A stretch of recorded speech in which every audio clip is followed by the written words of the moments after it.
Let's scratch that. We're going to begin all over again. Do over.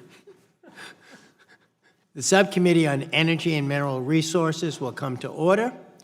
Subcommittee is meeting today to hear testimony on the job creation opportunities in the offshore wind industry and H.R. 3068, the Offshore Wind Jobs and Opportunity Act. I think this is a great beginning and a great bill. Under Committee Rule 4F, any oral opening statements are limited to the chair and the ranking minority member or their designees. I ask unanimous consent that all other members' opening statements be made part of the hearing record if they're submitted to the subcommittee clerk by 5 p.m. today. Hearing no objections, so ordered. I also ask unanimous consent for Representatives Van Drew, Tonko, and Keating to sit on the dais and participate in this morning's hearing. Hearing no objections, so ordered. As I've stated in our previous hearings on renewable energy, our nation's public lands and water contain some of the sunniest, windiest, and most geologically active places in the country, if not the world. They are often ideal locations for solar, wind, and geothermal energy development. While last month's hearing focused on renewable energy development on public lands, today's hearing will look at offshore wind, an enormous source of clean, renewable energy that is largely untapped in this country. There is no doubt that a transition away from fossil fuels to zero-emission energy sources is essential if we are to leave a recognizable world for our grandchildren and our great-grandchildren. You know, when I was thinking about that, it's also our children now. We have no time. With strategic and thoughtful planning, that transition can be an opportunity for us to build sustainable economies for the clean energy future and ensure that people most impacted by this transition have new opportunities that allow them to support their families. Critically important as the balancing act that we have to really deal with. Offshore wind in federal waters will play a critical role in this mission, and we must pursue it as aggressively as possible, while, of course, making sure that we take into account the needs of other ocean stakeholders, including fishermen and our military. While the United States still lags behind most of Europe when it comes to offshore wind, we are well positioned for long-term success. In fact, according to the National Renewable Energy Laboratory, and this is so important, the offshore wind energy potential of the United States is nearly double the nation's current electricity use. That is a phenomenal number. Think about it.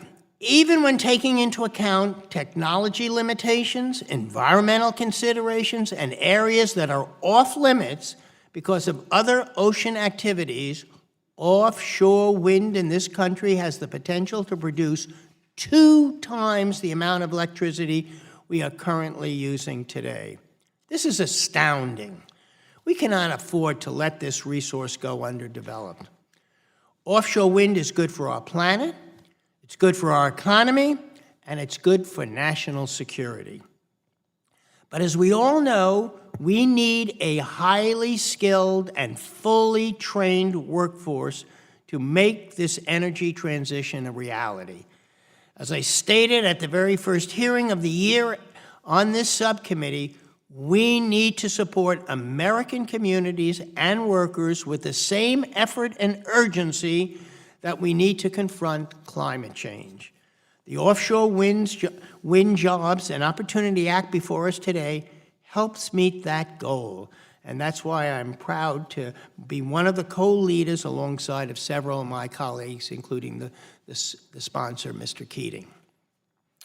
States, unions, institutes of higher education, and industry are already taking action to identify workforce training needs and to develop offshore wind supply chains. but the federal government must be doing more to help them in this effort. This bill creates a new federal grant program to make sure that we have trained workers for the thousands of new jobs in manufacturing, logistics, engineering, construction, and long-term operations and maintenance jobs that are required to support offshore wind projects. The bill prioritizes grants to community colleges, organizations that service minority populations and veterans, and also to help workers from other industries transition to jobs in offshore wind. Whether East Coast, West Coast, Gulf Coast, blue collar, white collar, a prosperous offshore wind industry can benefit American workers and businesses of all types. There have been a number of other renewable energy job training programs which have been set up in the past 10 years, but so far, offshore wind has been left behind. If we want to secure global leadership, the federal government must be a stronger partner in developing this critical workforce. Thank you all the witnesses for appearing before us today. I very much look forward to your testimony, and I now recognize Ranking Member Gosar for his opening statement. Thank you for yielding me, Mr. Chairman, and I thank all the witnesses for taking the time to be here today. Today we'll discuss H.R. 3068, the Offshore Wind Jobs and Opportunity Act, sponsored by Representative Keating. This legislation would authorize $25 million per year for 5 years for job training grants administered by the Department of Interior for the offshore wind sector. Now, while I support all the above energy strategy, which includes offshore wind development, I have several concerns with this legislation, which I hope we can discuss in detail today. Growing the domestic workforce is always a priority, but we must also do our due diligence on new spending authorization and strive to be good stewards of taxpayer dollars. First, funding in this bill is authorized without an offset to compensate American taxpayers and without a matching requirement to ensure that these dollars are leveraged by the communities that benefit from the program.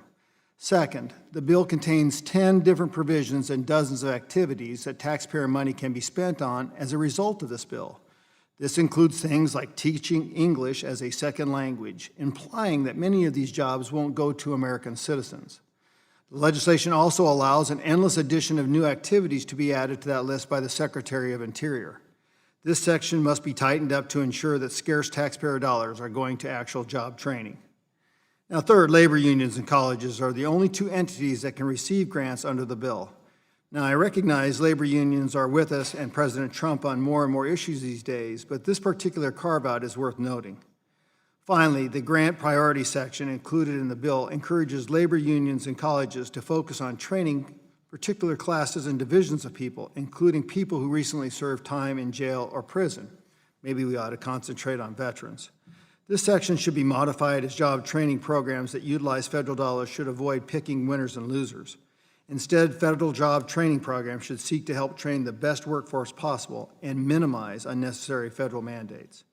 The offshore wind industry already benefits from various subsidies and tax credits from which the American people must foot the bill. According to the Joint Committee on Taxation, the Wind Production Tax Credit, or PTC, and Investment Tax Credit, or ITC, will cost taxpayers roughly $5 billion per year through 2022. Not to mention, there are almost 200 training programs in existence for wind industry jobs throughout the United States. Further, this legislation underscores the fact that fantasies like the Green New Deal and mandates for renewables to provide a larger share of our power supply are not possible without massive federal subsidies.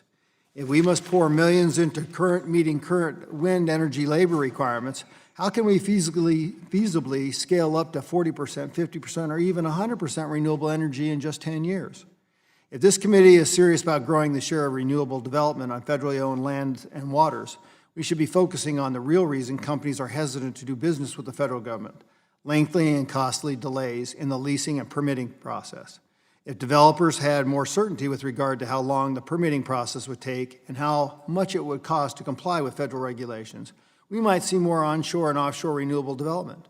Meaningful reform under the National Environmental Policy Act, the Endangered Species Act, and the Migratory Bird Treaty Act would streamline the process for developers, preventing them from spending money on duplicative environmental reviews, which they can put into training their future workforce. Now, speaking of the Migratory Bird Treaty Act, MBTA, I understand that the Water, Oceans, and Wildlife Subcommittee will be holding a hearing on Thursday on this legislation that would radically change the requirements for energy developments under the MBTA. This legislation would extend the MBTA's prohibition on unauthorized taking of migratory birds to include, quote, incidental taking by certain incidental takes. If this were to become law, almost any infrastructure project, including rural broadband, oil and gas, and even wind and solar developments, would be shut down due to the onerous requirements of this legislation. Even so, this legislation would not solve the problem of bird mortality, which is overwhelmingly caused by collisions with automobiles and buildings rather than energy development. I mention this bill, which will be taken up later this week, because we need to be consistent with our policy proposals for energy development in this committee. The majority has put forth this legislation to support training for jobs in the offshore wind sector, but then proposes legislation in the same week that stands to greatly jeopardize those jobs. We need to grapple with the fact that our broken federal permitting process is hindering growth in the renewable sector and adding more bureaucratic hurdles through these new proposed requirements under the MBTA is only going to exacerbate the problem.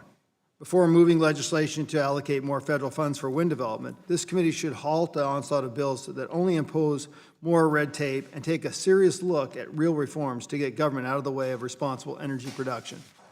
I oppose this bill in its current form and ask the majority to consider some of the changes I recommended as well as those changes recommended by the witness. I thank you and I yield back. Thank you, Ranking Member Gosar.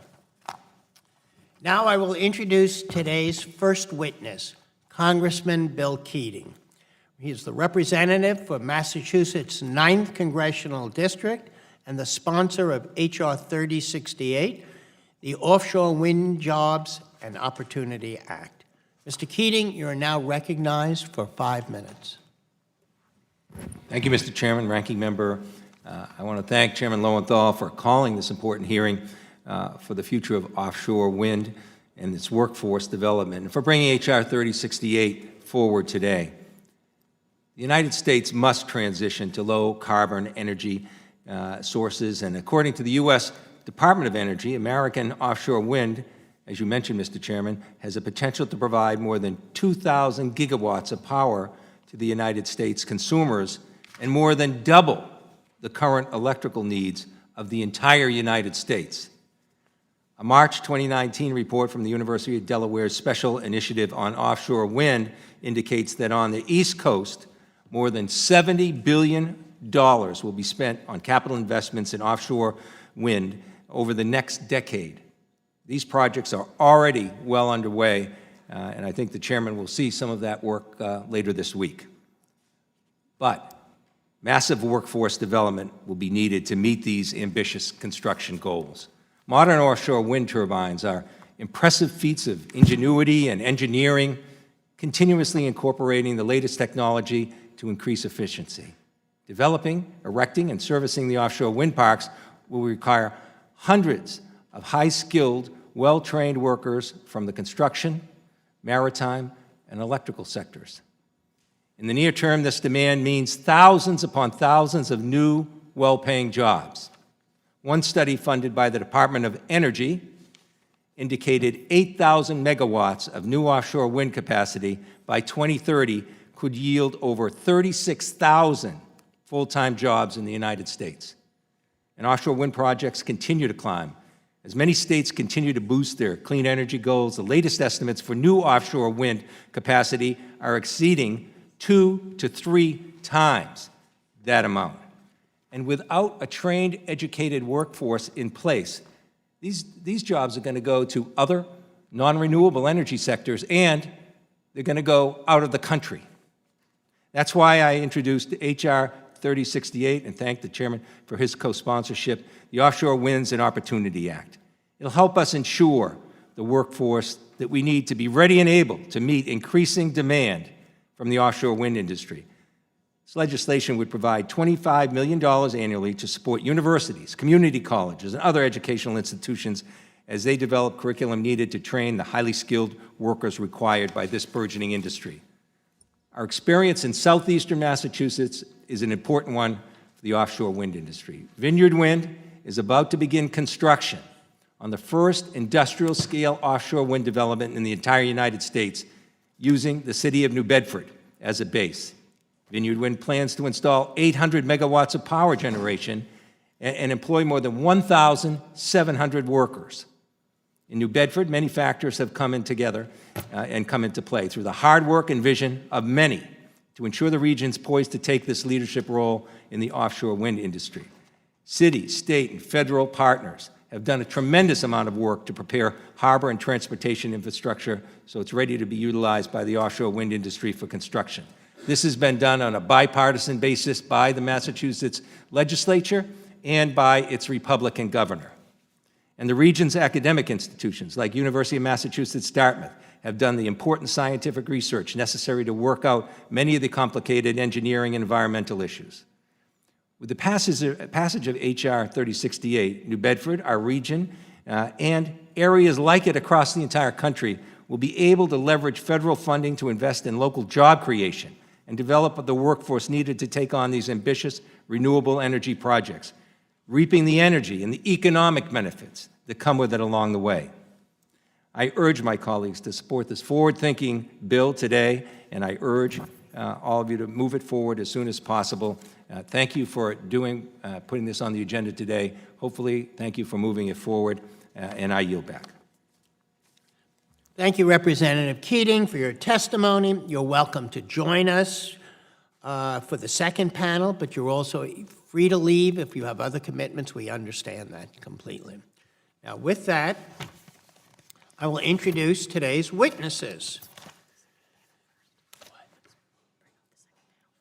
Yeah, let's bring up the second panel.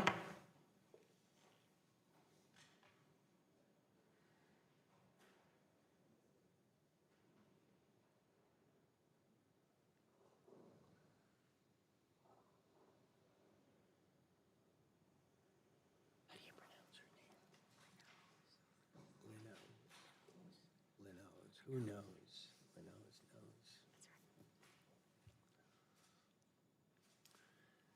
Now I will introduce today's witnesses. First, we're starting on our left from here, the panel, the dais' left is Dr. Stephanie McClellan, the director of the Special Initiative for Offshore Wind. It's an independent project housed at the University of Delaware's College of Earth, Ocean, and Environment. The special initiative supports the advancement of offshore wind and provides expert analyses and strategic partnerships with industry, advocates, and government stakeholders. Next, we have Michael Williams. He is the interim co-executive director of the Blue-Green Alliance, a national partnership of labor unions and environmental organizations. Next, we have Dr. Christopher Hart, who is the head of the U.S. Offshore Wind Development at EDF Renewables North America, and is also the president and managing director of Atlantic Shores Offshore Wind, LLC, which is a joint venture between EDF Renewables and Shell New Energies. And finally, we have Elisa Lenoz, the executive director of the Wind Action Group in Lyman, New Hampshire. Let me remind the witnesses that they must limit their oral statements to 5 minutes, but that their entire written statement will appear in the hearing record. When you begin, the lights on the witness table will turn green. After 4 minutes, the yellow light will come on. Your time will have expired when the red light comes on, and I will ask you to please complete your statement. I will allow the entire panel to testify before we question any witnesses. The chair now recognizes Dr. McClellan to testify. Well, good morning, Mr. Chairman and members of the subcommittee. Thank you for the opportunity to appear here today to present testimony regarding building a 21st century American offshore wind workforce. My name is Stephanie McClellan. I am the director of the Special Initiative on Offshore Wind, and as noted, we are an independent project at the University of Delaware that provides expertise and analysis to inform industry and policymakers advancing U.S. offshore wind power as part of a comprehensive solution to meet our nation's most pressing energy problems. Our program receives funding exclusively from private foundations. I was invited here today to share the findings of a report that we recently released and to offer expertise on what is needed to build a thriving offshore wind industry in the U.S. The Special Initiative on Offshore Wind has worked with members of the emerging offshore wind industry over the last 5 years, many of them Gulf of Mexico companies in the U.S. offshore oil and gas industry. It was they who expressed to us the need for more information about the U.S. offshore wind industry to assess if this was a real opportunity for them or not. The report from which I'm sharing findings was in many ways conducted for these offshore energy suppliers. I have a few graphics that I'll share as a companion to my testimony, so I'll ask that you please show slide 1. U.S. offshore wind is powering up as a large new American industry, facilitated by states on the Atlantic seaboard and the commitments they've made to use offshore wind energy to meet their electricity needs. As this chart shows, from now through 2030, these states will procure 18,642 megawatts of offshore wind power. That's equivalent to the capacity of 18 new nuclear plants, and it's nearly equivalent to all of the land-based wind power capacity installed in Texas to date, for example. Please show slide 2. Another view of this industry forecast shows that this is anticipated to be a steady ramp-up, not just a boom-bust opportunity for U.S. suppliers, nor for American workers. This will also be a steadily growing industry with a fairly fast ramp-up, from 2,000 megawatts now to 10,000 megawatts being procured in just the next 4 years. As I stated at the beginning, we undertook this analysis to be able to tell U.S. supply chain companies who want to be a part of this industry what does more than 18,000 megawatts of offshore wind procurement mean in terms of demand for their products and the timing of that demand? And here's what we found. Please show slide 3. This is just an illustration of what an offshore wind farm entails. And the components here is what it is that I'll be referring to. To build the offshore wind farms to meet the state's commitments to offshore wind will require the following. More than 1,700 offshore wind turbine generators, that includes the towers and the blades and the nacelles, will be manufactured and installed. Roughly 5,000 miles of cable will be manufactured and installed to connect offshore wind farms and bring the power that they generate to shore. More than 60 onshore and offshore electrical substations will need to be manufactured and installed, and 1,750 offshore foundations on which the turbines and substations are mounted will be manufactured and installed. Next slide, please. The written testimony that I have submitted to the committee includes a detailed timing of when these components are expected to be procured. But this is the aggregate view of the annual and cumulative capital expenditures for major offshore wind components. The bottom line, and the answer to the question posed to us by U.S. suppliers looking to join this industry, is this. This industry presents a nearly $70 billion CapEx revenue opportunity for businesses in the U.S. offshore wind supply chain over the next decade. That's an average spend of $4 to $6 billion a year through 2030. And this does not include the expenditures from the long-term operations and maintenance of offshore wind farms, nor their repowering, nor their decommissioning. This new industry will leverage the expertise of the U.S. offshore oil and gas sector, which has a supply chain that stretches from the East Coast to the central U.S. and the Gulf of Mexico. U.S. offshore wind will also leverage the synergies of the onshore wind industry, which extends across the U.S. However, this in many cases will require efforts to retool and retrain U.S. workers. All this is underway right now. Today, offshore wind developers have contracts to sell 2,000 megawatts of offshore wind power, and an additional 2,000 megawatts will be awarded to developers, we expect, by the end of this month. I just recently returned from Houston, Texas, after meeting with hundreds of suppliers hungry to be a part of this industry and put their employees to work building this infrastructure. We want these jobs in this industry to also be American jobs. And to achieve and ensure that, U.S. worker preparation and training needs need to begin now. So thank you very much for your time, and I look forward to your questions. Thank you. The chair now recognizes Mr. Williams for 5 minutes. Welcome. Thank you, Chairman Lowenthal, Ranking Member Gosar, and distinguished members of the committee. My name is Mike Williams. I am with the Blue-Green Alliance. On behalf of my organization, our partners, and the millions of members and supporters they represent, I want to thank you for convening this hearing today.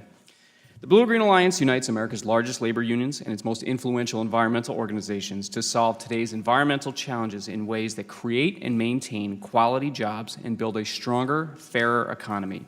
Our partners strongly believe that Americans should not have to choose between a good job and a clean environment. We can and we must have both. The expansion of offshore wind is a demonstrable example of this principle. America's offshore wind industry is growing, creating quality, family-sustaining jobs and helping to drive the nation's clean energy future.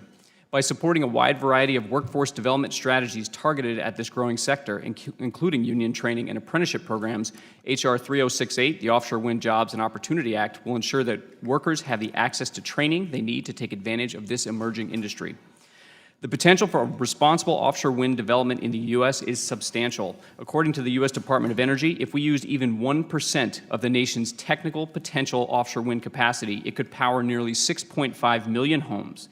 We have the technology to harness wind power off the coast of at least half of our states, and the industry is expanding both internationally and domestically at a rapid rate. The United States' first offshore wind farm, the Block Island Wind Farm off the coast of Rhode Island, was completed and fully operational by the end of 2016 and is projected to produce more than 125,000 megawatt hours of electricity per year, enough electricity to power 17,000 homes. Projects like this have tremendous potential to create and sustain quality union jobs. They rely heavily on advanced manufacturing and skilled labor for construction, installation, operations, and maintenance. The Block Island Wind Farm, for example, created over 300 jobs in Rhode Island alone for local unionized craftsmen in 10 different building trades locals working for 30 unionized contractors and subcontractors. This was thanks in large part to the project labor agreement in place. This innovative new project and even bigger projects, much bigger projects, in development in states like Connecticut, Maryland, Massachusetts, New Jersey, New York, and Rhode Island has the potential to dramatically expand job creation in a relatively untapped sector domestically. As these states lead the way and demonstrate the job-creating capacities of offshore wind, more and more states are likely to follow suit, growing the need for a qualified workforce, not only in the construction of these projects, but in operation and maintenance, manufacturing, and across the offshore wind supply chain. Estimates put the job creation potential off the Atlantic coast alone at between 133,000 and 212,000 jobs per year in the United States. The National Renewable Energy Laboratory cites that the Atlantic states could create $200 billion in new economic activity, as well as over 43,000 high-paying permanent jobs just by developing a small fraction of their offshore wind potential. In order to truly capture the full benefits and potential of these projects, we've identified 4 principles for governments and companies to follow. First, we must ensure quality job creation by making sure projects are built by skilled workers that are paid family-sustaining wages, with project labor agreements in place and with materials manufactured here at home. Second, we cannot stress the importance of the supply chain enough. One of the most critical components of the job creation potential for the offshore wind sector is the vast manufacturing supply chain that offers major opportunities for growth in a variety of sectors. As the industry grows, sourcing components domestically represents a significant opportunity to help revitalize American manufacturing. Third, recent research has valued the global wind operations and maintenance market at $12 billion in 2018 and has predicted that the market to rise to $21 billion within the next 5 years. As the need grows for an operations and maintenance workforce, we must ensure that jobs throughout the life cycle of a wind farm are quality, family-sustaining jobs. And fourth, as the offshore wind industry grows, it is equally important to ensure that projects are developed responsibly with strong protections in place for coastal and marine wildlife. We support the development of science-based best management practices for offshore wind development and believe that environmental mitigation must be a key priority for any project. The offshore wind industry holds great potential for creating good-paying jobs while producing clean, renewable energy. As more wind farms spring up off America's coasts, demands for the highly skilled workers needed to complete these innovative projects will grow as well. The Offshore Wind Jobs and Opportunity Act will play a significant role in providing the skills needed for workers to break into this growing field. We look forward to working with this committee, with Mr. Keating, to advance this important legislation. Thank you again for the opportunity to testify. Thank you, Mr. Williams. And now the chair recognizes Dr. Hart for 5 minutes. Chairman Lowenthal, Ranking Member Gosar, and members of the subcommittee, thank you for inviting me to testify on offshore wind development in the United States. I appreciate the committee's continued interest in advancing the development of renewable energy on federal lands. My name is Christopher Hart, and I'm the President and Managing Director of Atlantic Shores Offshore Wind, LLC, a 50-50 joint venture between EDF Renewables and Shell to develop an 83,000-acre lease area in federal waters off the coast of New Jersey. The lease area has the potential to generate 2,500 megawatts of clean, renewable offshore wind energy, enough to power nearly 1 million homes. Prior to leading this company, I led various teams in the offshore environment for 23 years. My experience includes 10 years of active duty service as a special operations officer in the U.S. Navy, founding the U.S. Department of Energy's effort to develop and implement a 6-year, $500 million national offshore wind strategy, and 5 years at ExxonMobil, where I worked offshore energy projects globally, including the world's largest floating offshore wind project in Norway. Over my years in this space, I have watched the potential and promise of the offshore wind industry grow, as adeptly summarized by my fellow witnesses. Meeting these projections will require companies with the capital and expertise to develop large offshore lease areas safely, efficiently, and cost-effectively, but also an understanding of the complexities and unique aspects of the American energy market. Atlantic Shores is one of those companies. Our parent companies, EDF and Shell, have significant financial strength with a combined tangible asset value of 6 times the next closest competitor in the U.S. offshore wind industry. This financial strength creates flexibility and optionality when determining optimum financial structuring for projects, and also enables significant leverage when engaging with the supply chain. Atlantic Shores also has deep American roots. EDF, for example, has over 30 years' experience developing and operating renewable energy assets in all U.S. markets, resulting in 16 gigawatts developed and a pipeline of 24 gigawatts and a deep industry knowledge. Shell has been in the U.S. for over 100 years and first entered the onshore wind business in the U.S. in 2001. Shell has operated offshore energy assets for decades and has a strong supply chain network. Both EDF and Shell are in the top 5 largest power wholesalers in North America. Our Atlantic Shores team, currently comprised of 102 folks from across this country, from San Diego to Philadelphia and everywhere in between, integrated with a very strong cohort from Canada, France, the Netherlands, and the UK as well, brings unparalleled experience in building supply chains in emerging industries and developing large energy projects, including offshore wind projects in Europe. As a final point on the topic of Atlantic Shores' American roots, I was unanimously selected by the Atlantic Shores Board of Directors to lead this terrific team, and I consider my worldview to be a red-blooded American. I'm very proud of this worldview, and I'm happy to elaborate during the question and answer portion of this hearing if there is interest. But if Atlantic Shores and the entire U.S. offshore wind industry are to meet our mission of delivering safe, sustainable energy, we will need to hire many more than 102 team members mentioned above. And as Mike has shared, many of these jobs will require hard hats and flotation devices and specific skill sets learned through proper training. According to a recent study quoted earlier, the offshore wind industry will need to employ more than 35,000 full-time employees to support 8 gigawatts, let alone the 18 gigawatts that Stephanie mentioned. According to another recent report published by McKinsey, this number is roughly equivalent to a quarter of the domestic labor force employed by the oil and gas industry. McKinsey also identified significant concerns with the lack of adequate training and the size of skilled labor pool for offshore wind. The report noted that skilled trade workers, operations and maintenance technicians, and water transportation workers are integral to offshore wind project sites but are in short supply. The Offshore Wind Jobs and Opportunity Act would help address this issue by fostering collaboration between the Interior Department, offshore developers, local governments, labor groups, and others on the educational and career training needs of the offshore wind industry.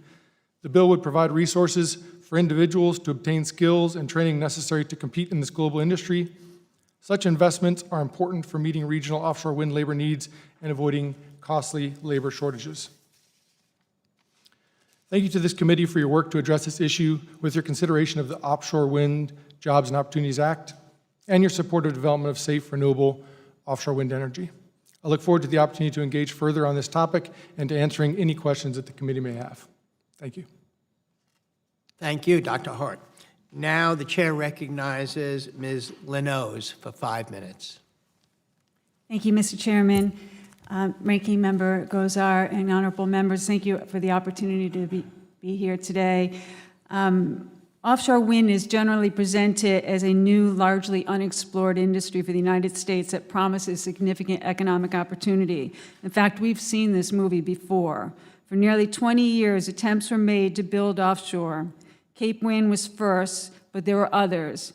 The 30-megawatt Nautilus wind project off New Jersey's coast, Long Island Power Authority's multiple attempts at building off Long Island, NRG's Blue Water Wind project proposed off the coast of Delaware, the Wind Float Pacific in Oregon and Maine also attempted to build.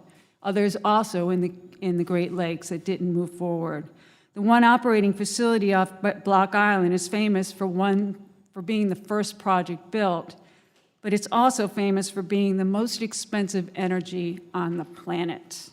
This tiny 5-turbine power plant that produces at 40% its nameplate capacity is expected to cost ratepayers in Rhode Island approximately $1,000 each for the 20-year contract that's in place. And this does not include the multi-million-dollar cable to deliver the energy to the mainland, and that was also in rate base. One universal impediment to offshore wind is cost.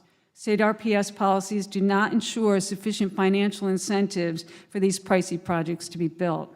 States that passed laws mandating offshore wind purchases did so with the expectation that their states would be the first to see a large facility off their coast, and as first be crowned the hub for other states.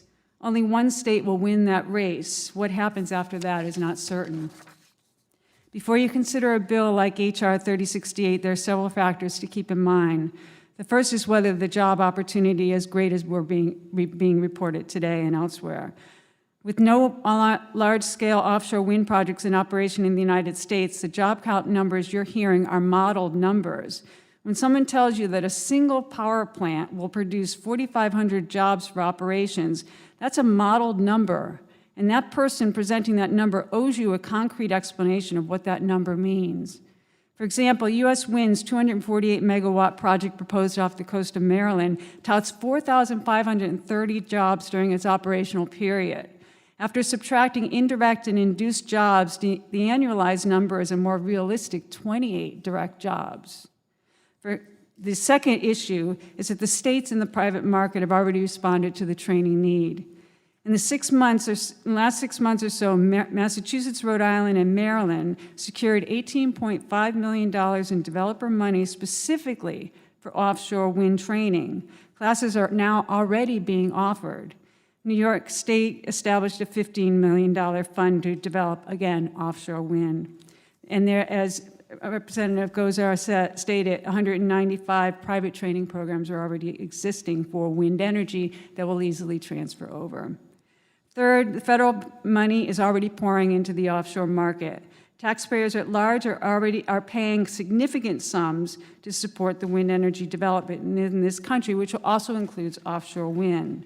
It's the most expensive energy expenditure cited in the Treasury. It's inappropriate to ask taxpayers to pay more. Those working in the industry should be responsible for their own resource needs. Finally, fourth is, despite the high expectations surrounding the proposed projects, it is not a given that the offshore market will be realized. The risk is high, and the barriers to development are significant. The states encouraging offshore wind are gambling with ratepayer electricity costs. Economic models may show that higher prices will be offset by other benefits, but that's not guaranteed. When Rhode Island's PUC voted last month to approve an offshore contract, one commissioner said, it's clearly not a sure bet that the economic benefits will exceed the costs. I think the commission and ratepayers should be clear-eyed about the economic risks. If the benefits are not realized, these are my own words, if the benefits are not realized, the market will not move forward. Opposition also exists. People are not interested in seeing wind turbines cluttering the landscape. And to quote Governor Cuomo, when he put his offshore plan in place, he stated that the turbines will be far enough offshore that people won't see them. And the mayor of Ocean City said the town supports green, unseen energy. There are also the military complex. But so before engaging federal dollars in the offshore market, we need to determine whether the opportunity is real. Several states have stepped up, and we know in a few minutes that the costs and conflicts can be overcome. Just one last statement. A bill like H.R. 3068 is not needed, it's not appropriate, and it's premature. Thank you. Thank you, Ms. Lenoz. I thank all the witnesses for their testimony.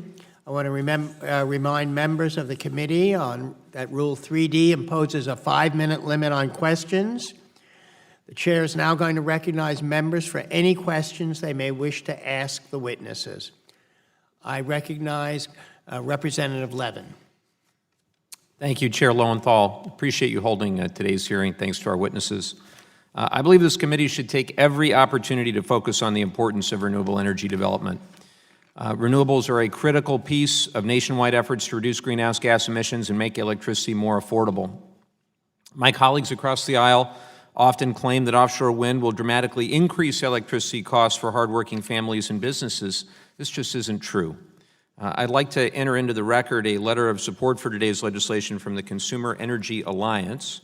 The Consumer Energy Alliance is a national organization that supports policies ensuring affordable, abundant, and reliable domestic energy supplies. In fact, they've previously testified as a Republican witness before this very subcommittee. They support development of offshore wind and this legislation because it'll benefit consumers.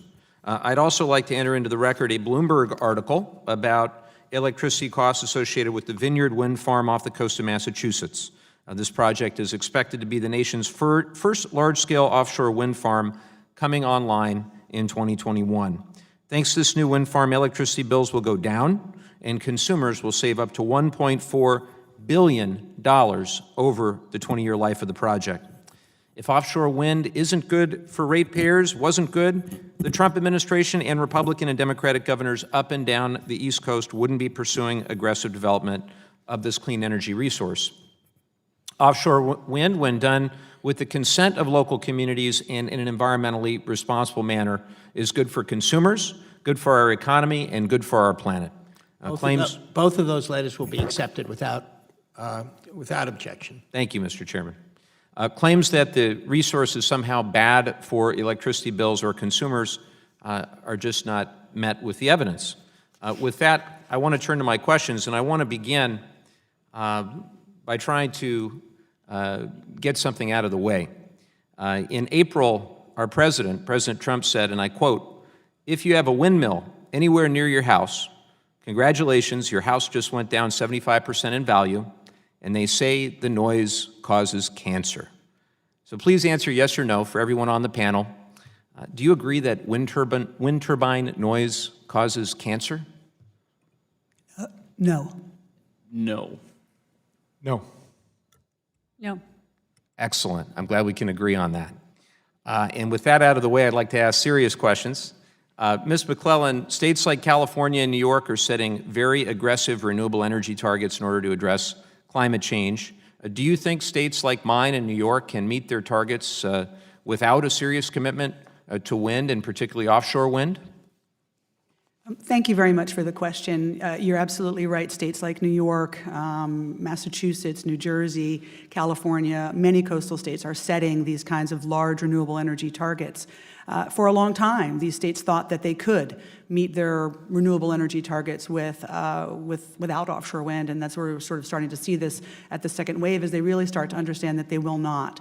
The amount of available land in a state like New York, where you can put large-scale onshore wind farms, is just simply not close enough to the load in the same way that large areas off the coast of New York and that are far from you, close to load, far from people, that really can meet that. The other thing that I'll say is that the wind speeds on land and offshore are very, very different. And so we're talking about very different kinds of resources, how much energy that they will generate, and when they actually generate energy. So, as these states move to meet their goals, they're going to have to use offshore wind to do so.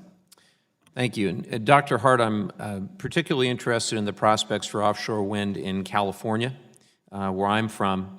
Couple questions. What are some of the specific challenges about offshore wind, floating offshore wind specifically along the Pacific, and how can this legislation potentially help accelerate the deployment of those projects in a environmentally sensible and consent-based manner? Thank you. It's a great question. In particular, floating offshore wind technology, I've got a deep kind of technical understanding of floating offshore wind technology. Both of the parent companies of Atlantic Shores also have a deep technical understanding, and it goes without saying, or maybe it doesn't go without saying, it's worth mentioning that the technical challenges are not the most significant challenges for making floating offshore wind work in an economic way. The most significant challenges in California in particular are market challenges and policy challenges. In particular, working with the Department of Defense in order to determine the best locations for siting these projects will be something that developers in California will be looking to do, are already doing, and looking to continue to do. And so that'll be a focus of the efforts. With regards to this bill, as you move into floating offshore wind, the restrictions to scale are significantly less, and so you can go even bigger and larger individual systems and larger farms. And so as you move into these larger, more commercial, more kind of gigawatt scale developments, the reliance on offshore skill sets are going to be even more significant. And so structuring the bill in California to support that would be beneficial. Thank you, Dr. Hart. Thank you. And now I recognize the ranking member for 5 minutes. Thank you, Mr. Chairman. Ms. Lenoz. Many of the witnesses today have spoken about the cost competitiveness of wind power, generating plenty of electricity while saving consumers money. How cost competitive is offshore wind compared to conventional energy sources? It's not.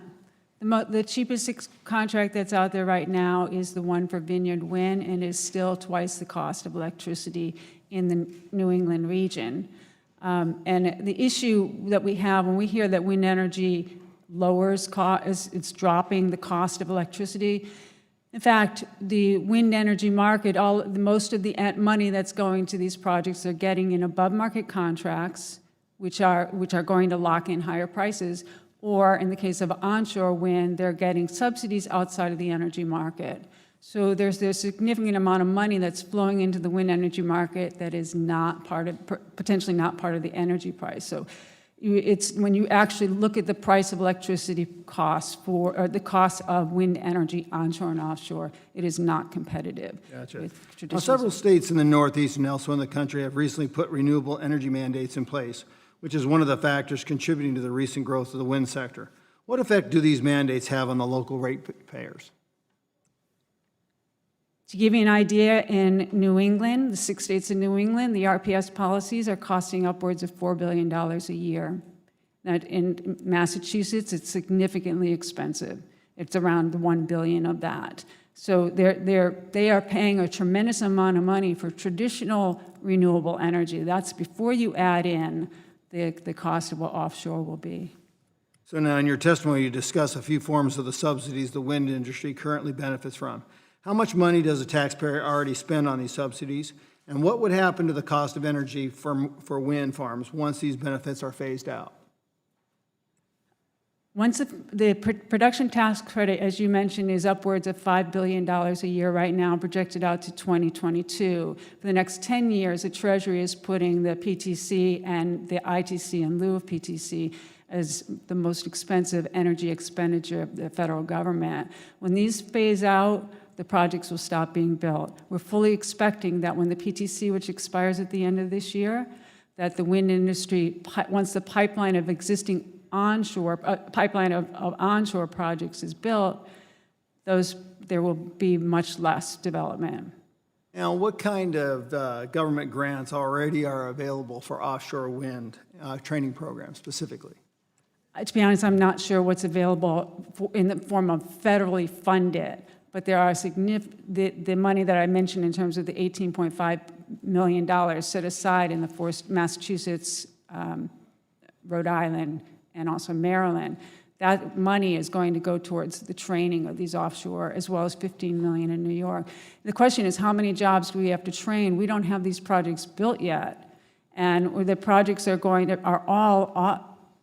all sponsored by European countries companies that have already been building. They are going to bring their people here. We will have to train, people will be trained, but those companies and those states sponsoring that development should be the ones that are picking up the cost before we have Nebraska, taxpayers in Nebraska, Utah, Minnesota paying for the training. So now, a question. In these big turbines, they use tons of minerals, don't they, like copper? I mean, the wiring in itself are incredible. So, I mean, if we're going to expand this type of energy, we ought to be investing in mining, don't you think? But the other side is against mining. Does that make sense to you? That's an excellent point. But yes, the costs are going to be high. But there is one important point to make. Here in the United States, we have about 100,000 megawatts of onshore wind operating. There's been a big effort to try and get manufacturing here in the United States to build. And by and large, the big components, towers, nacelles, blades, are being built here. But many of the components, the dominant amount of components that make up the turbine, are not being built here. These companies, despite 100,000 megawatts already operating, have not moved here. So the question of whether they'll come here for how many megawatts do we have to have operating offshore before they begin to move over here? The manufacturing opportunity is not clear. The resources here, not clear. There's a lot that's going to go into building, and to get it to 18,000 in 10 years seems unreasonable. I think the Thank you. I now recognize Representative Keating for 5 minutes of questions. Thank you, Mr. Chairman. You know, I've sat here kind of amazed with the concern for subsidies.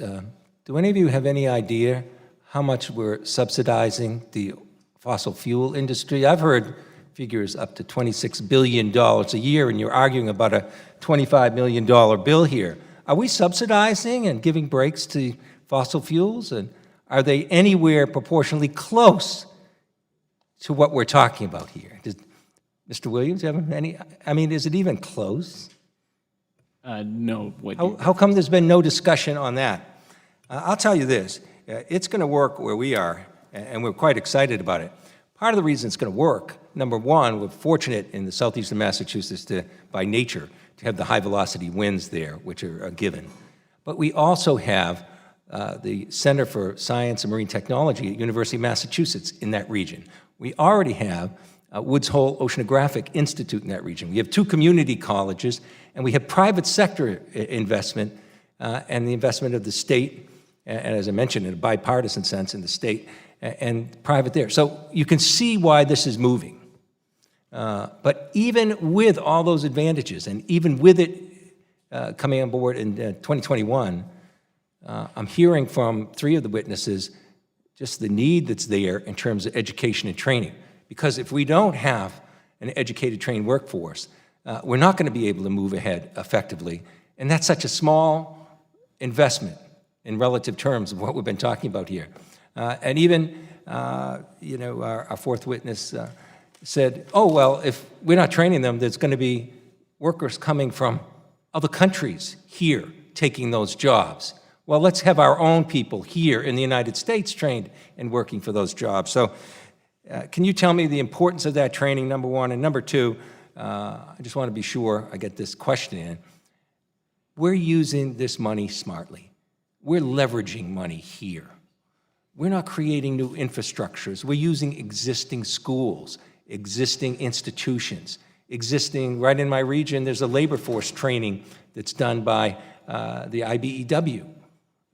These things are already in place, and what we're doing is giving them a little bit more, so taxpayers are getting more out of their money. We're not building a new infrastructure, we're building on what's there, and I can tell you firsthand, we are getting great buy-in by the private sector. The prospects, even if you talk about the defense industry and everything that's there, the spin-offs from this are going to be enormous. And the technology will be changing in a few years. Without this foundation, we won't benefit by that. Pretty soon there'll be batteries.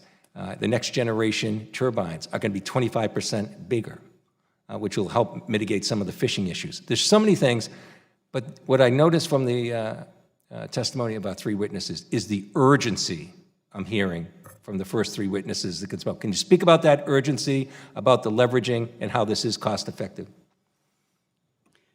Thank you very much, Congressman. Yes, when you talk about the size of the effort to train versus the opportunity, again, we laid out that there's a $70 billion opportunity in the next 10 years for just the capital expenditures. We are starting to look at what that actually would be for the operating expenditures. It's another $60 billion. So we're really talking $130 billion over the course of building out this 18.6 gigawatts.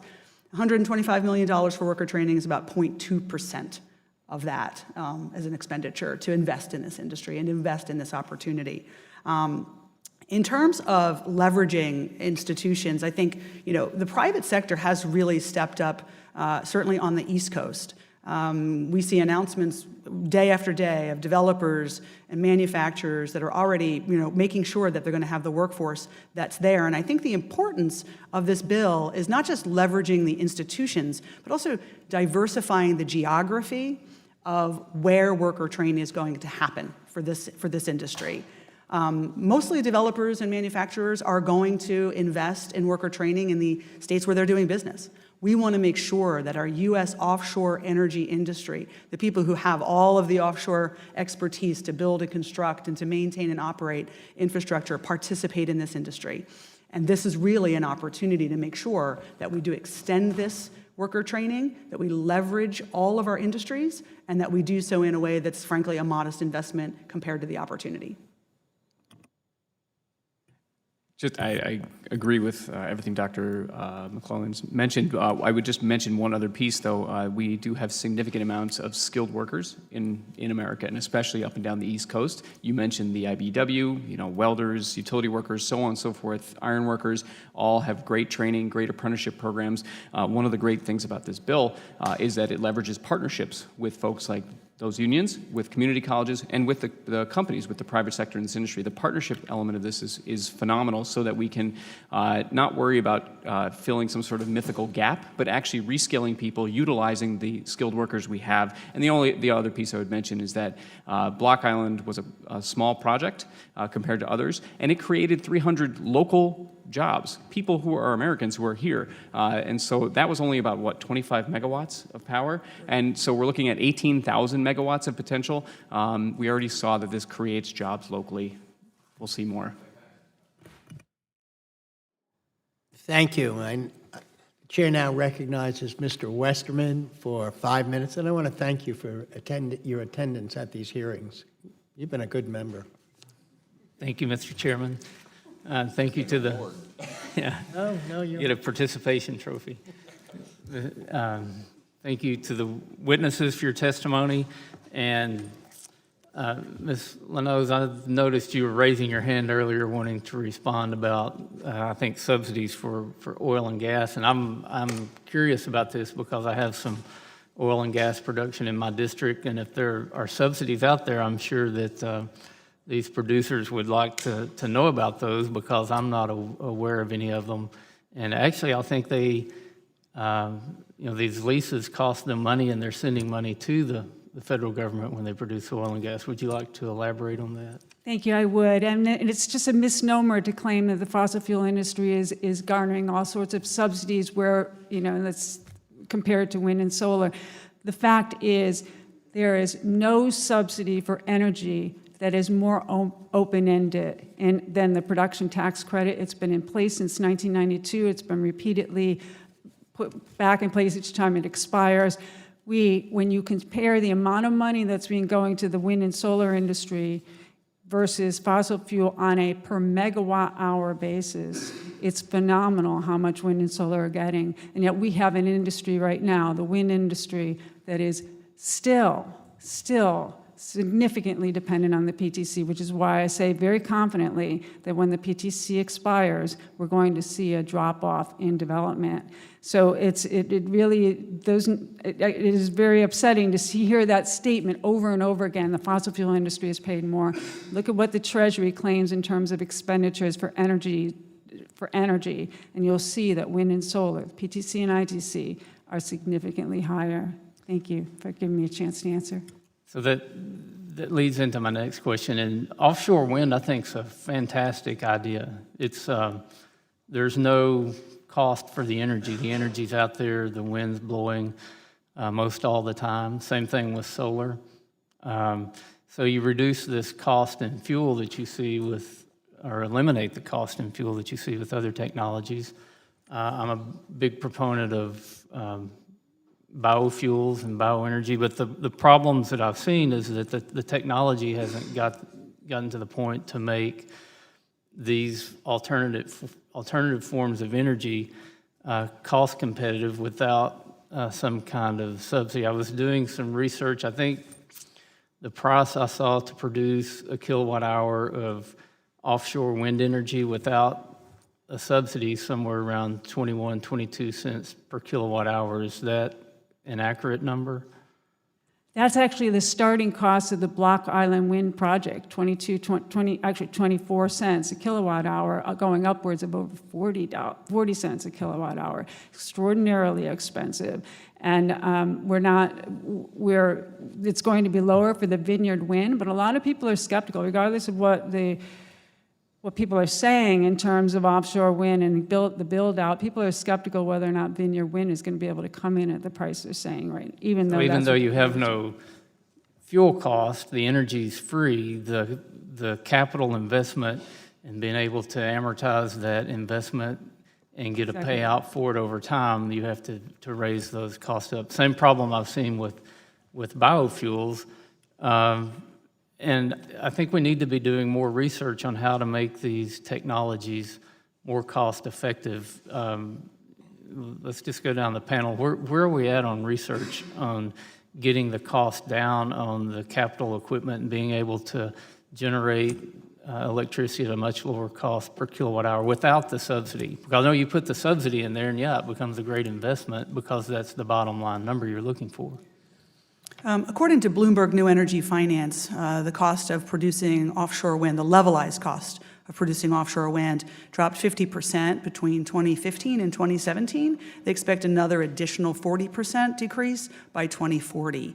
In terms of the efforts of R&D to be able to drive those costs even lower, there is actually a tremendous amount of work that has been going on in Europe as well as now in the United States. The Block Island Wind Farm, for example, used a 6-megawatt turbine. We are now talking about 12-megawatt turbines, so larger turbines to produce twice as much energy for a much lower cost. So the witness is absolutely right. The earliest projects, the smallest projects, very high cost. It's sort of like, what was the first cost of a first smartphone? What's the cost of a smartphone today?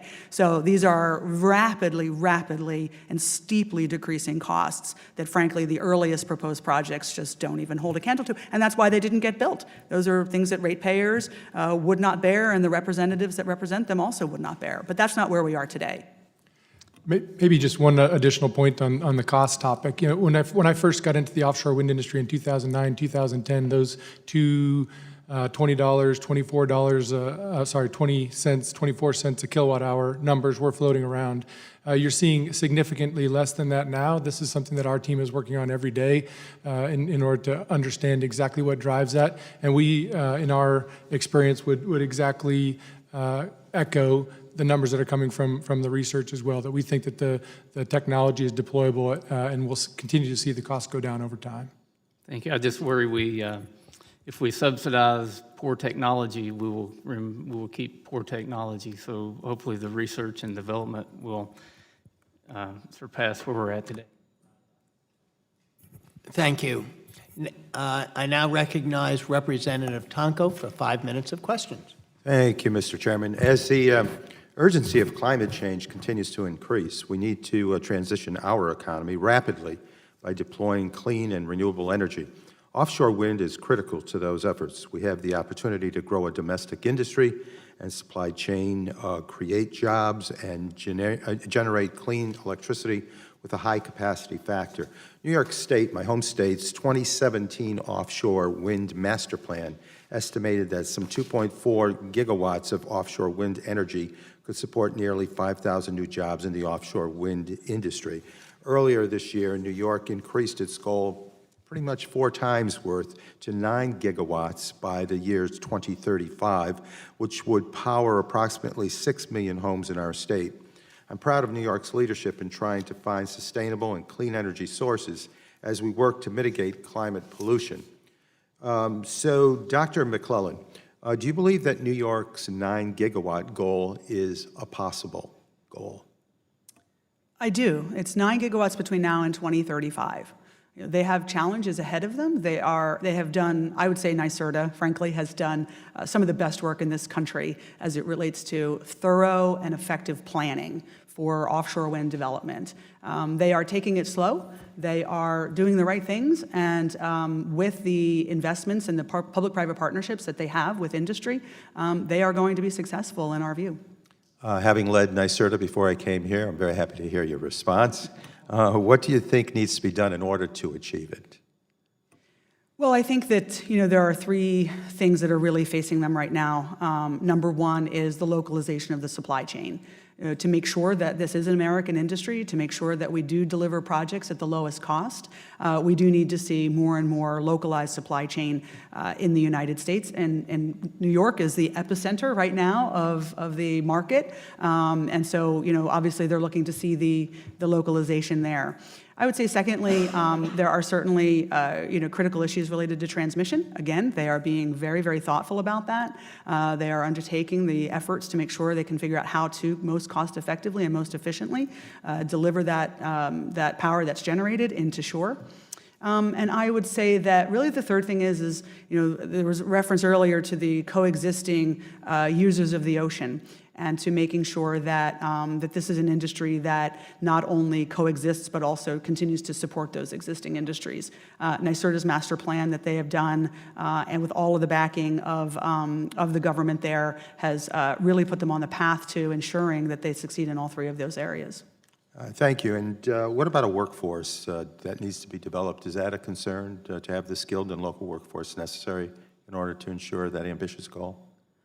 Absolutely. You're talking about building roughly, again, I use the equivalent of about 9 nuclear power plants, right? If we just think about that in terms of infrastructure, to be able to build that, to be able to operate that, to be able to maintain that, is going to require a new set of skills, and it's going to require a great number of people. And, I know that New York has, they're creating a national training center for offshore wind, for skill development. They have great partnerships with labor already, but without that skilled workforce, the concern is, and I think it's been shared here by many of us, the concern is that those jobs will come from actually overseas. And that's certainly not what we want to see. We want to see this be an American workforce, a New York workforce in New York. Thank you. And Mr. Hart, what do you think about the proliferation of these ambitious state-level targets? Are states like New York pushing the industry forward and helping to create sufficient certainty to foster a domestic supply chain and a workforce?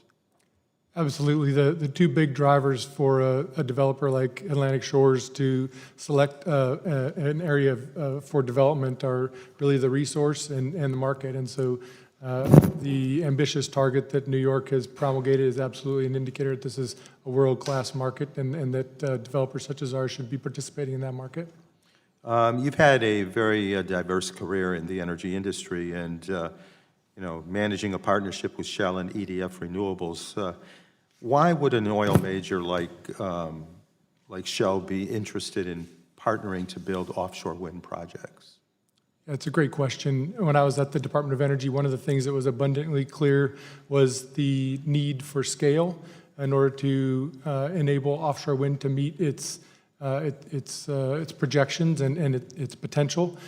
So I left Department of Energy, took a job in the oil and gas industry to understand a little bit more about what drives scale and how scale can be successful. And really for large multinational energy super majors, the scale is a significant driver. A second piece is the complementary skill sets between offshore wind and offshore oil and gas. There's a significant amount of overlap. It's not a complete overlap, but there's a lot of skills to be brought, and that's one of the reasons why I'm so excited about Atlantic Shores. Is it takes those skill sets from the offshore space and matches them with a particular set of skills from EDF, a large multinational utility, and it's a pretty exciting opportunity.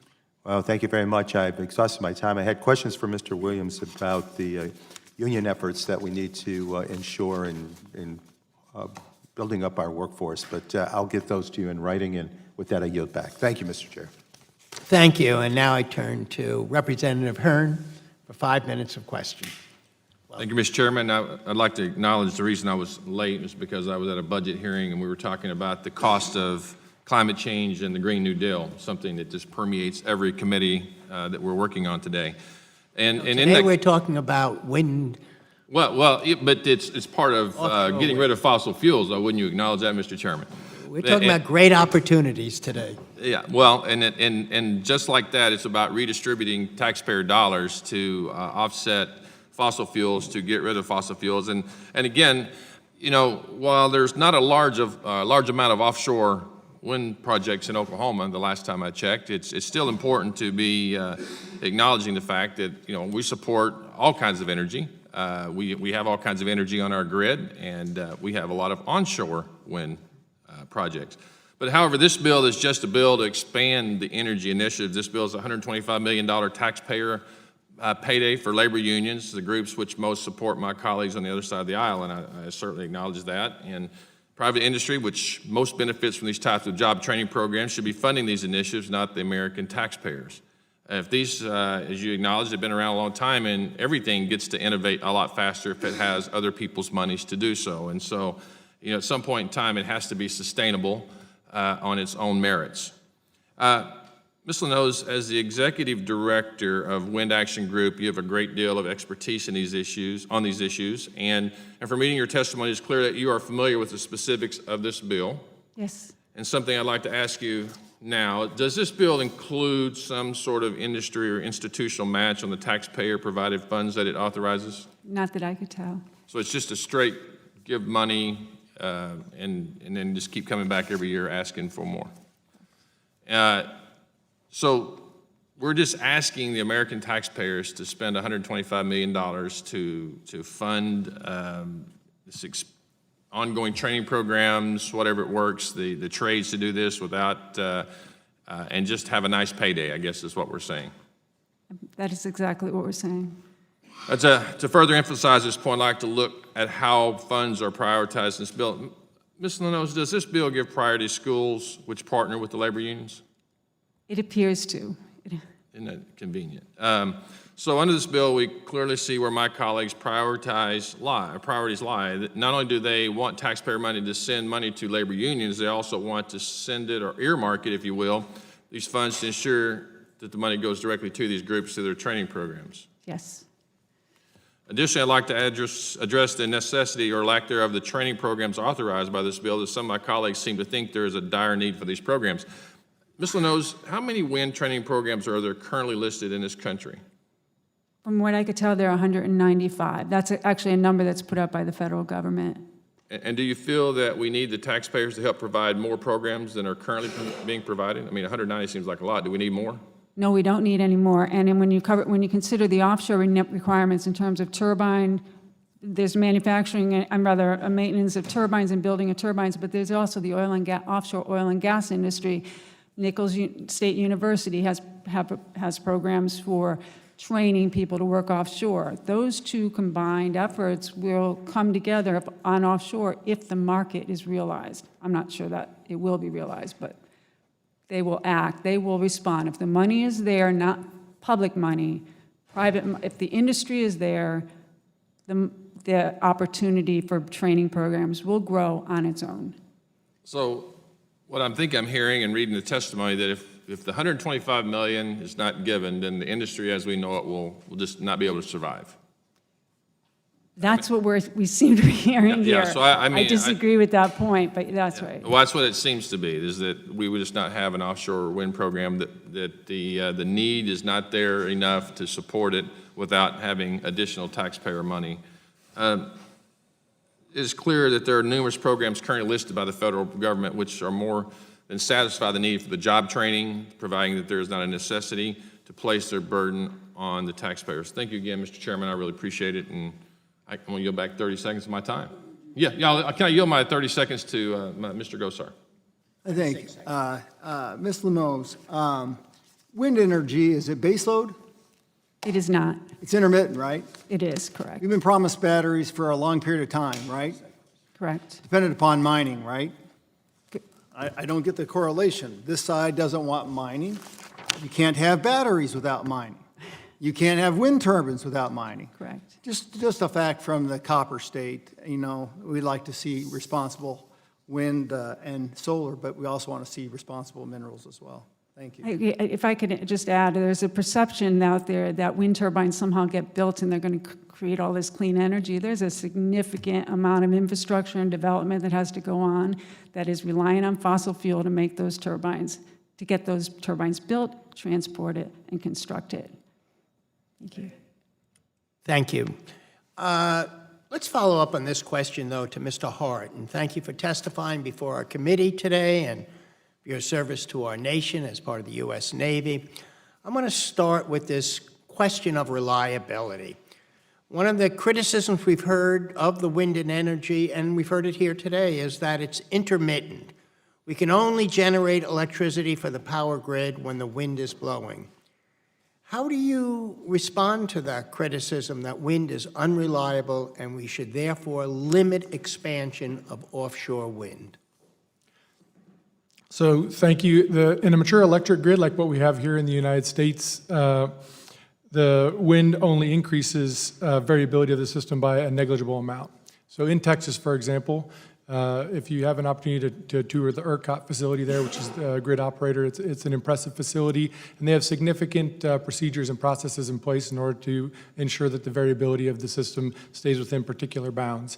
And so offshore wind in particular is even less of a problem from a variability perspective than onshore wind. It's the wind blows steadier, it blows stronger. The variability or the cyclical nature of the wind matches the load much more closely, and so it's much easier to integrate into the system than existing renewables. Thank you. Mr. Williams, I would like to get back to the focusing on the actual workforce development. And in your words, what are the most significant workforce development barriers for the offshore wind industry? Appreciate the question, Mr. Chairman. So this is a fairly new industry domestically, and so we don't have a significant amount of workers with the training directly related to this industry. We do have a significant amount of skilled workers. It's just a matter of giving them the proper training or retraining or reskilling to make sure that they can fill that large amount of jobs that we expect to see. Thank you. Mr. Hart, or Dr. Hart, can you follow up with that in terms of, do you agree with that assessment about the kind of the transitioning of workforce from having skills but to have specific skills that are needed? What do you see as the biggest needs for workforce training in your company, the specifics?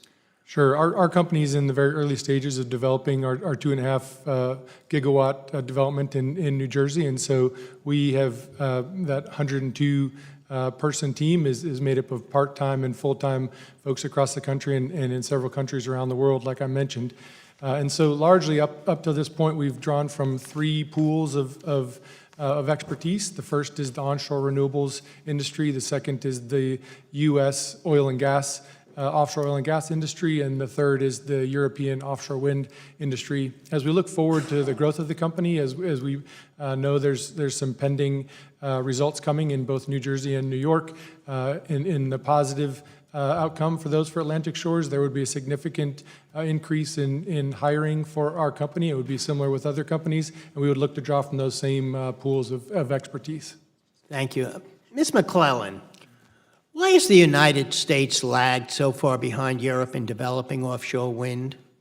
Are there any lessons from the European offshore wind development that can be applied here in the United States? I thank you for the question. I think this goes back to the issue of cost.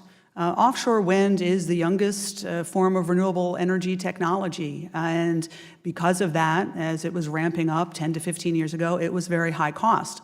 There certainly were project developers who proposed early projects in the United States that were high cost, and as I said earlier, those were not projects that responsible representatives of constituents and ratepayers were willing to support. But the Europeans did that hard work, not only of installing the earliest wind farms, doing the R&D to bring the cost down, and we're reaping today the benefit of their efforts. So I think that's one of the reasons why we lagged far behind, is because, frankly, we waited until the next generation so that we could really capitalize this in the most cost-effective way for Americans. I think that in terms of the lessons learned, we also learned a lot about the policy that really does drive costs down here. And that is actually proposing and building large-scale projects to gain economies of scale. Again, the earlier projects that were proposed were small. They were all pilot projects. They were prototypes. They were doing something new. They couldn't get economies of scale. So we learned about, not only did we reap the benefit from the technology development, we also learned about how, from a public policy perspective, to drive costs down. That's why we're pursuing this today in this country, and that's why we'll be successful. Thank you, and I want to thank all the panelists for this very, very interesting hearing and your input. The members of the committee may have some additional questions for the witnesses, and we'll ask you to respond to those in writing under Committee 3.0. Members of the committee must submit witness questions within 3 business days following the hearing, and the hearing record will be open for 10 business days. Before I end, I want to ask a follow-up, something that I learned from Mr. Gosar when he was the chair. And that was, as we end, to ask each of you, what was one question, and be brief, what is one question each of you wished you had been asked, and how would you answer it? Yes, start with Dr. McClellan. I think that the important issue of how it is that states are protecting ratepayers. Each of the bills that states have introduced have ratepayer protections, whether or not that's in Maryland, for example, that puts a very specific cap on what it is that a project developer can propose as a price. If it is above that cap, it will not be approved. Massachusetts, for example, they have in their bill that every single solicitation for offshore wind has to be a lower cost than the previous one. So there's a lot that's happening and a lot of responsible activity at the state level to ensure that we move forward with large-scale renewable energy, and we do so in a way that protects ratepayers. Williams, what's the one question you wished you had been asked, and how would you have answered it? I think it's how do we ensure that the benefits of the offshore wind industry, and specifically the workforce development related issues, would directly impact communities. And I would answer it in the sense that we need to utilize agreements between companies and workforce and companies and communities. And so the specific examples I would give are project labor agreements are extraordinarily important in developing these projects, and community benefits agreements to ensure that the workforce and the benefits go back to communities and lift up American people and American workers. Thank you. Dr. Hart. I wish you would have asked what more could Congress or the Department of Interior be doing to support offshore wind development. I would have given 5 things. First, we need more wind energy areas in order to reach the targets that were put forward in New York, for example. We need more support of the federal regulatory and permitting processes and organizations. Third, need to consider offering a de-risked lease when BOEM auctions off a site. Fourth, need to go through a detailed review of the existing permitting requirements. to make sure that all the lessons learned from the offshore wind industry are incorporated. And lastly, get involved in any of the proposed grand challenges that the industry faces. One in particular that hasn't come up yet is the interconnection or the transmission infrastructure in order to make sure that this 18 gigawatts can come efficiently into the grid. Thank you. Thank you, Dr. Hart. Ms. Linoes. Thank you, Mr. Chairman. I wish I were asked whether or not this offshore wind effort would have happened but for state action and basically public involvement. And I would have answered no. If you look at Table 1 of my written testimony, I list the price, the contract prices or the costs on a per megawatt hour basis of the projects that are furthest along in Maryland, Rhode Island, Connecticut, and Connecticut, we don't know, but Massachusetts. And you could see that it's significantly more expensive than traditional source of generation. And if the states did not step up, that these projects never would have gotten this far. And the last point being that these states are actually acting very quickly because they know the investment tax credit in lieu of PTC is expiring. And when that goes away, these projects, all of these projects right now appear to be qualified for federal subsidies. If that subsidy were not going away, these projects may not have happened now. There would have been delays. Thank you. Mr. Chairman? Yes. I just wanted to make a comment. Dr. Hart, you'd be supporting my Pluria bill on public lands renewable, because actually that's what it does. It actually goes around the country and finds sites for solar and wind and streamlines the process. So tune in. Yeah, I just want to thank all the witnesses, and I truly believe that this really is potentially a bipartisan effort that we can do. I think there are some differences. They were pointed out on both sides, but I think the panelists did, all four of you, an excellent job. And I think that, as we've had in previous hearings where we had more agreement, I think that there's a real potential, if we work together, to really come up with agreement about offshore wind development. With that, this committee hearing is adjourned.